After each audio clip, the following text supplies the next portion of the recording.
In this video, I will talk about how to say to receive, to take, or to be given in Japanese. In a recent video, I talked about 3 verbs that are usually translated as to give. So this video serves as a sequel to that video. The concept of receiving something can be expressed by a variety of verbs in Japanese. For example, uketoru is probably the most versatile verb.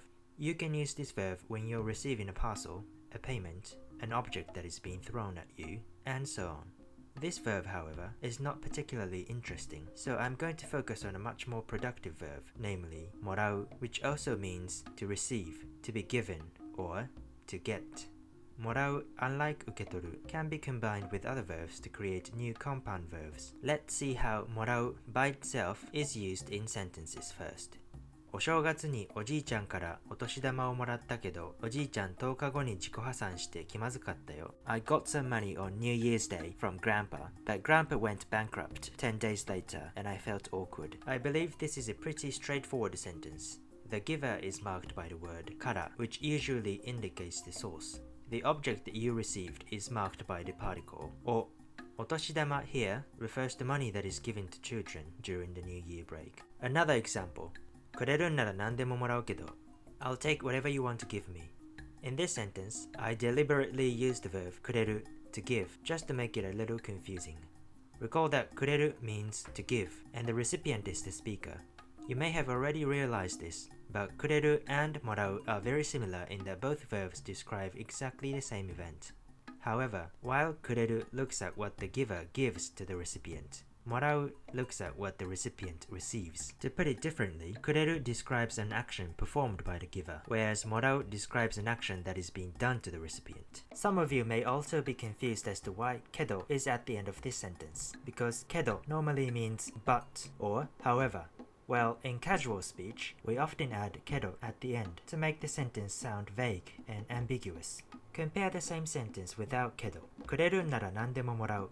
Without けど, the speaker sounds quite assertive and almost desperate, and the listener will feel like they have to do as the speaker says. Whereas if you add けど at the end, this sentence becomes less direct, and this allows for the possibility that the listener might say no to this request. However, けど at the end can also make you sound a little grumpy. For example, もうもらったけど I've already received it. In this sentence, けど expresses the speaker's frustration and annoyance. Now, how about when we combine もらう with other verbs? The combination of a verb plus もらう expresses the concept of asking someone a favor or receiving a favor from someone. If you have seen the previous episode, you should realize that this is very similar to the combination of a verb plus あげる or くれる. Here are some example sentences. おばあさんが店の前を徘徊して心配だったので警察に来てもらった。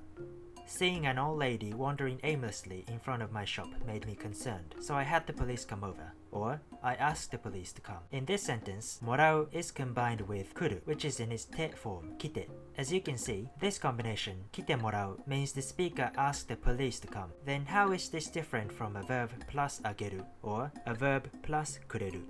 Firstly, the combination a verb plus あげる cannot be used in this context because remember, あげる requires that the recipient of the favor cannot be the speaker. くれる on the other hand is used when the recipient is the speaker.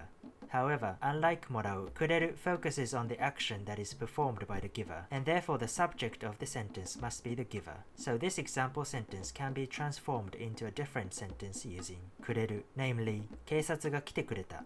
Notice that in this sentence, 警察 or the police is marked by the particle が instead of に. To summarize what I've said, when もらう is used, the doer of the action is marked by the particle に and the subject is the recipient of the favor. On the other hand, when くれる is used, the doer of the action is marked by either が or は and the subject is also the doer of the action.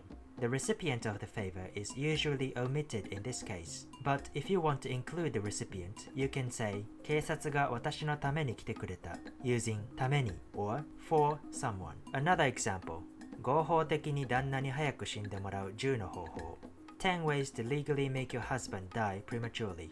This is a rather morbid example, but this phrase actually comes from the title of a blog post, which was the 4th search result on Google when I typed in the phrase 死んでもらう. So there you go. If you want to read the blog, the link is in the description below. In this sentence, もらう is combined with 死ぬ to die, and 死ぬ is in its te form, which is 死んで. The one who is expected to die is 旦那 or husband, and this is marked by the particle に. In this case, it is probably not appropriate to say that the husband is doing his partner a favor by dying.